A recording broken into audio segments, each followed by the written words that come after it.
I'd like to work through two fairly simple example problems for you that involve ideal gases to illustrate that the fundamentals that we cover in Chapter 12, you've really already covered just about back to maybe the second or third week, or maybe the fourth week in your thermodynamics classes. I want to start with something that should be child's play to you, and then illustrate a very similar example problem where you're dealing with an ideal gas mixture.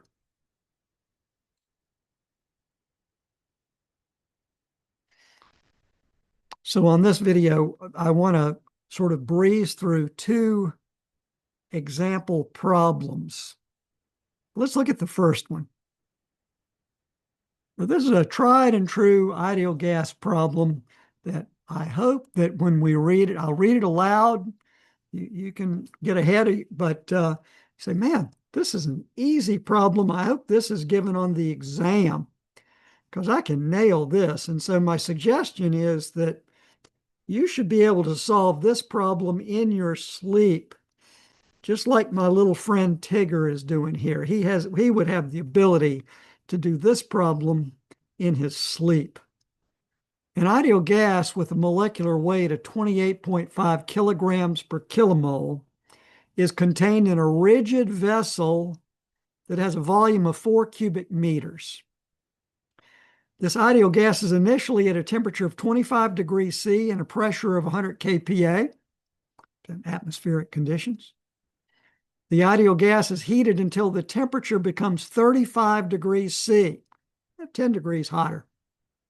Determine the mass of the ideal gas in the vessel, okay? The final pressure in the vessel, and the amount of heat added during the process. And then finally it says the specific heat of the ideal gas is described by CV bar equals 1.5 times R bar. So that's sort of a given just to save you from needing to discover more about this substance. Okay, so it gives you a value of CV. Let's think about starting with a sketch. How would you solve this problem? And it is my hope that you say, man, I could have worked on this problem back in about week number 4 of the class. So let's see how to solve this problem. Perhaps good review for you for the exam. If your exam's comprehensive, this could be a starter problem for you. All right, so what does our sketch look like? A closed system. It's a vessel, okay? It's got an ideal gas in there, so I wrote that down. Known molecular weight. And I'm going to draw in Q in, and I'm going to label W out as equal to 0. Why is that? Why did I label W out as 0? It's a rigid vessel. The PV diagram shows you that there's no work done for this problem because the volume is constant. So the area under the curve, the integral PdV, is 0. So work out is 0. Okay, got that. All right. What are we? We're looking for final pressure and heat added. How are we going to, so let's see, how are we going to figure out the final pressure?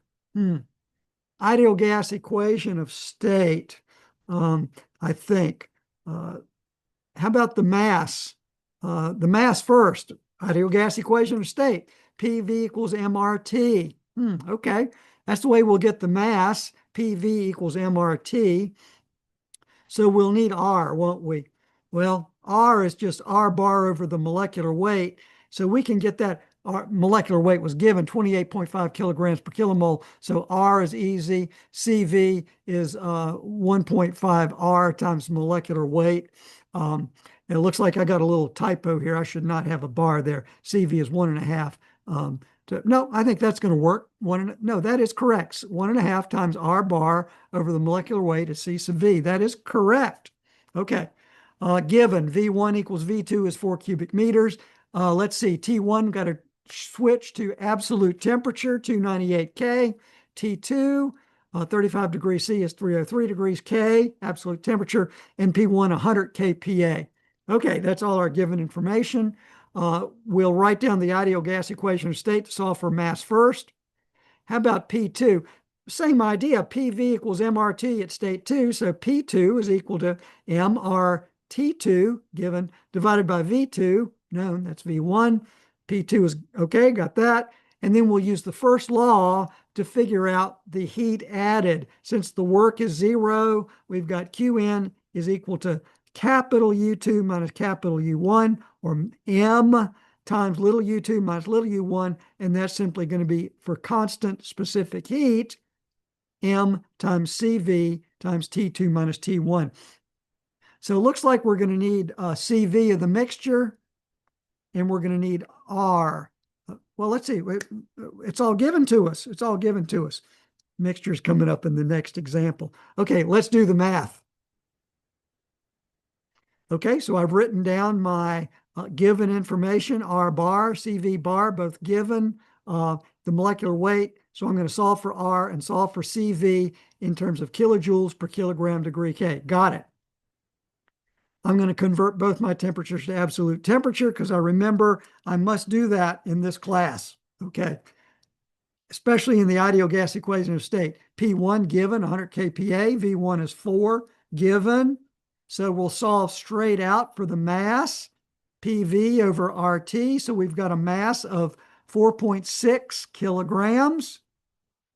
P2, ideal gas equation of state, 103 kPa. Looks like I didn't write down my units here. Shame on me. P2 is 103.4 kPa. And finally, using the first law, Qn, mCV delta T, 20.1 kilojoules. Wow. So we planned our work, we read our problem, we planned our work, and boom, within one slide, we've gotten all the requested information. A good warm-up problem for an exam. What I'm hoping is you're thinking, man, I can do this in my sleep, just like my little friend Tigger. Next example problem. Now, this is a chapter 12 problem. An ideal gas mixture consists of 3 constituents. An analysis performed on a volume basis, remember that's a molar basis, okay, reveals nitrogen at 60% by volume, 35% by volume, that's the mole fraction, and the remainder is CO2.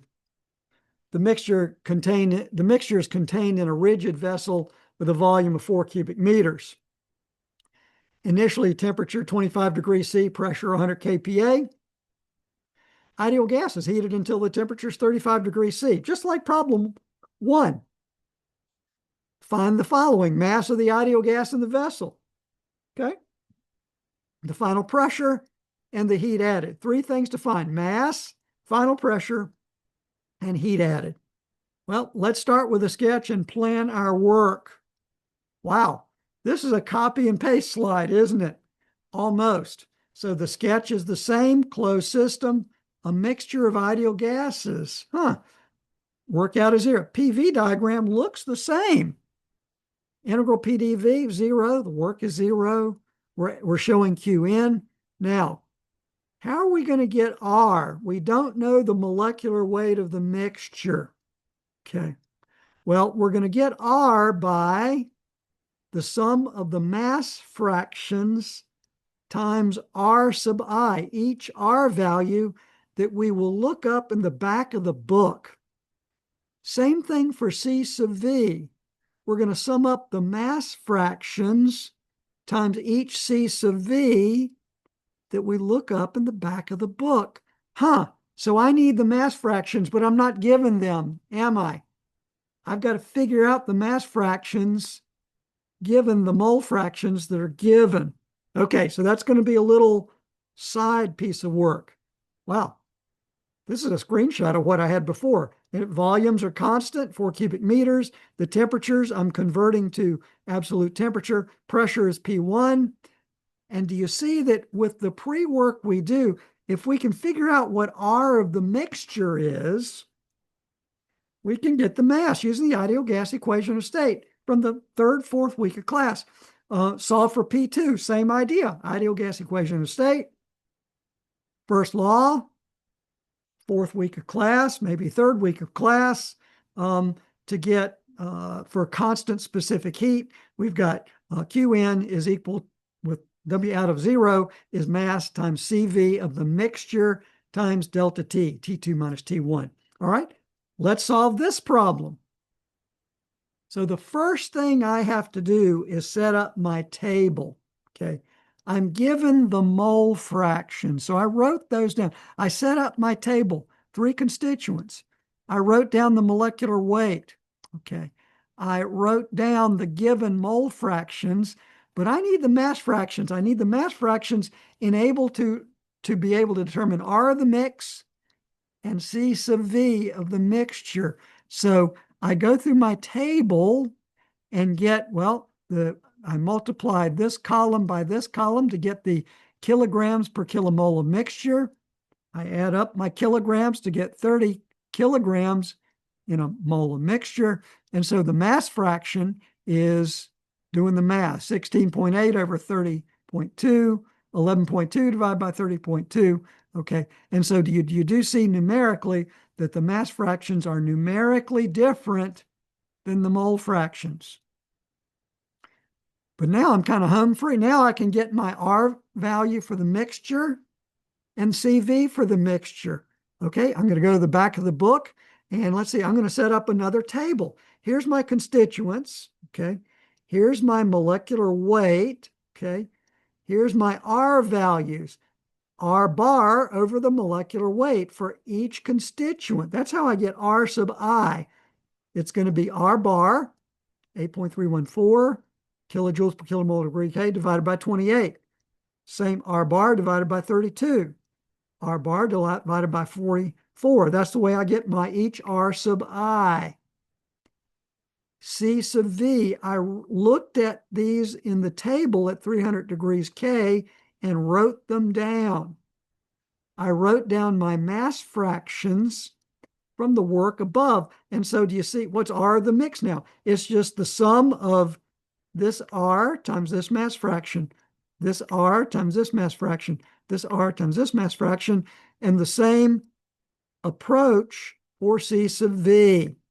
So now I've got numerical values for R of the mixture, CV of the mixture, and wow, now I'm just about home free. I've planned my work. I've got R of the mixture and CV of the mixture that I'm going to need in my work. Now I can do the math.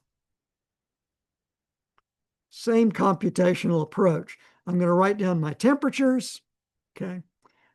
Turn them into absolute temperatures. I'm going to write down my pressure and volume, okay? I'm going to calculate the mass based on the ideal gas equation of state. I just found R of the mixture, didn't I? So the mass is 4.876. P2, that's MRT over V, isn't it? At state 2, 103.4. Darn it. KPA, didn't write down my units there again. And finally, QN from the first law, 34.38 kilojoules. Okay, so do you see how similar? Look at the similarity between example problem number 1, could have been assigned in week 3 or 4 of your class, okay, versus this example number 2, clearly a chapter 12 problem. But look at how similar they were. So only slightly different, same in terms of fundamentals, but you do see on the second example, you were given the mole fractions, but to make life easy on yourself, you found the mass fractions so that you could work in the fundamentals that you already know how to do. Okay, I hope that helps. I hope that illustrates a pretty simple chapter 12 example where you're given the molar analysis, but you needed the mass fractions in order to do the engineering, the familiar engineering of a straight ideal gas problem.